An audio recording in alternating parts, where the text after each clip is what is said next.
Monsieur Raspail, bonjour. Bonjour. Merci de nous accueillir chez vous. Vous êtes un petit peu fatigué, donc vous ne serez pas des nôtres aujourd'hui à la Maison de la Chimie. Oui, ça m'ennuie parce que je ne suis pas du tout un familier de colloques ou de meetings ou de réunions ou de débats. Et ça m'aurait, sur un sujet aussi important que que ce thème d'aujourd'hui, ça m'aurait bien intéressé de savoir comment vous allez vous en tirer. Alors, je salue donc tout le monde très fraternellement. Merci. Le Camp des Saints annonçait le chaos migratoire qui est en cours aujourd'hui et qui est le thème de ce colloque. La réédition du Camp des Saints a été préfacée par le texte Big Other, que l'on pourrait traduire par les autres avant les nôtres, qui est un petit peu le paradigme incapacitant. Ouais. Big Other, c'est l'autre avec un grand A. Voilà. Vous savez, on nous a emmerdé tellement. L'attention, en mauvais français, l'attention à l'autre, le regard de l'autre, il faut être les autres, les autres. Big Other. Big Other, soit les mécanismes Ouais. de contrôle Oui. qui entretiennent finalement notre peuple dans une sorte de léthargie et d'absence de réaction. On l'a vu au Bataclan. Je pense que comme tout un chacun, vous avez été choqué justement par la non-réaction ou les réactions, on va dire, bisounours, c'est un nom à la mode. Oui, je connais bien ce nom-là. Il y a même des messes bisounours, figurez-vous. C'est une réflexion que je me suis faite, bien entendu. On a tous été épouvantés par ce... On a été mis devant un fait qui est la vérité totale, c'est l'hostilité absolue.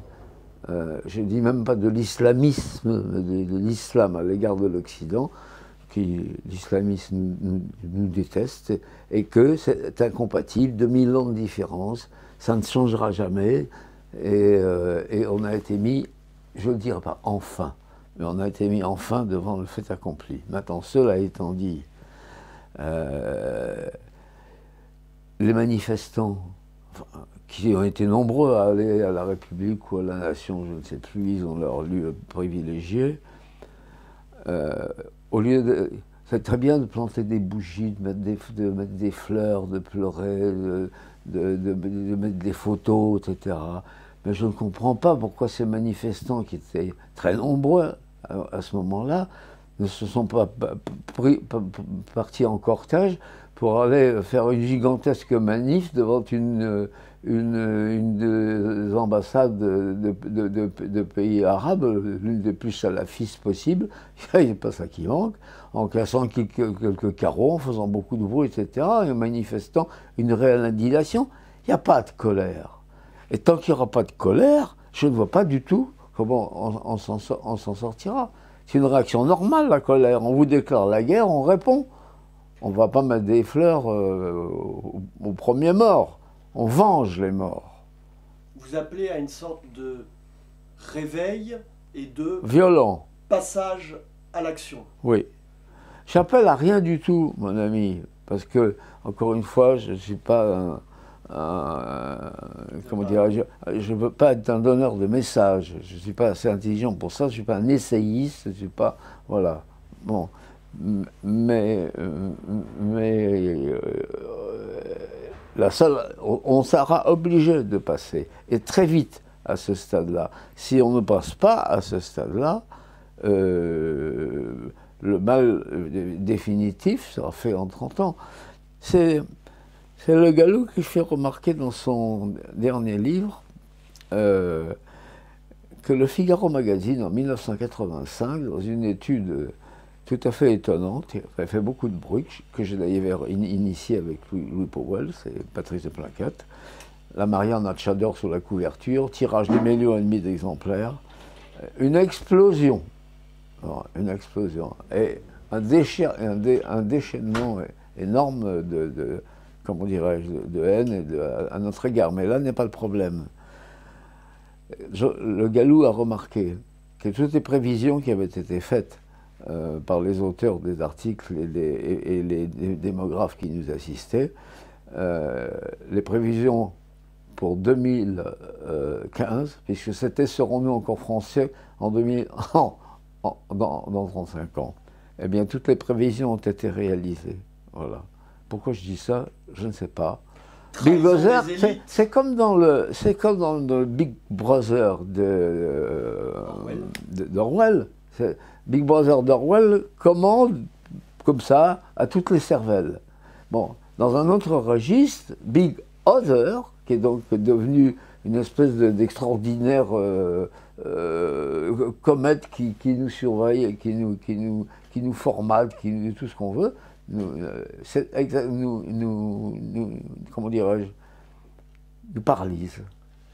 Aujourd'hui, tant qu'on n'aura pas rétabli la totale liberté d'expression, je ne parle même pas de supprimer les 7 ou 8 lois stupides par lesquelles on continue d'en ajouter derrière. Je ne parle même pas de ça. Je parle du fait que notre pensée est totalement formatée et que même des gens comme vous, moi et d'autres, il y a des mots qu'on arrête.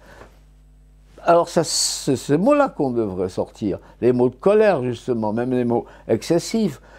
Quand va-t-on les foutre dehors? Enfin, ces types-là parlent des choses comme ça, encore plus graves. Non, on ne le dit pas, on ne l'écrit pas, parce que ce n'est plus possible. Si on ne rétablit pas, non pas par la loi, mais si la population ne reconquiert pas la totalité de sa liberté d'expression, même si elle est exagérée, eh bien, on n'en sortira pas non plus. C'est la première condition. On le constate en partie, une certaine, je dirais, libération de la parole quand les gens discutent au bistrot ou en famille, justement un changement de vocabulaire timide, mais qui commence à s'amorcer. On remarque aussi en parallèle un certain nombre d'actions symboliques. Au colloque sont évoquées par exemple le mouvement Pegida en Allemagne de l'Est, ou les actions par exemple des mouvements identitaires qui, grâce à des actions symboliques, essayent de réveiller notre peuple. Donc il y a un certain nombre de petits bouleversements, de petits changements peut-être trop timides face à l'ampleur de la situation. Est-ce que pour vous ce sont des signes de réveil? Est-ce que vous en voyez d'autres? Ce sont des signes, certes, mais au rythme où ça va, ça peut durer très longtemps pour arriver à ce que ces signes, comme vous dites, et c'est vrai qu'il y en a eu, puissent avoir une influence sur les millions de Français qui sont à convaincre. Dieu merci, on a quelques millions de Français qui ont déjà compris tout ce que nous sommes en train de dire. Il ne faut pas les oublier, ceux-là, hein. Mais ce sont les autres. Mais, comment dirais-je, il faudra que ce soit beaucoup plus violent comme réaction verbale, et beaucoup plus volontaire, et beaucoup plus rapide. Sans ça, on n'aura plus le temps. Pauwels. Louis Pauwels avait inventé, toujours en 85, cette magnifique définition qui était le sida mental. Je ne sais pas si vous vous souvenez. Voilà. On ne peut pas trouver mieux. Eh bien, ce sida mental est une maladie qui continue à courir, à se développer, et qu'on n'est pas arrivé à arrêter. Elle a débordé de la jeunesse et elle atteint le sida mental qui vous ronge absolument toute espèce de bon sens et qui vous rend aussi imbécile que votre voisin. Le sida mental est toujours là. Et je salue Louis Pauwels qui est mort. Tiens, j'aimerais bien saluer Jean Co aussi. Celui-là nous manque, hein, je vous le signale. Et Jean Co avait dit une chose, je le voyais souvent. À 2 jours près, nous avons le même âge. Hein. Enfin, lui est mort. Il a dit, on n'y arrivera jamais. Il était très pessimiste, hein. Encore plus que moi, c'est pas peu dire. Hein. On n'y arrivera jamais parce que la droite, la vraie droite, n'est pas dissible. Il n'avait pas dit, elle est indicible, ce n'est pas la même chose. Pas dissible. On en a parlé tout au début. Voilà, de ça. C'est-à-dire, elle n'est pas intelligible, on ne peut pas, elle n'est pas comprise. On n'arrive pas à sortir, c'est impossible de sortir sa colère, c'est impossible de sortir ses véritables indignations. Il faudrait que, comment dirais-je, toute la parole se mette à exploser ensemble dans une grande majorité de la population. C'est pas impossible que ça arrive.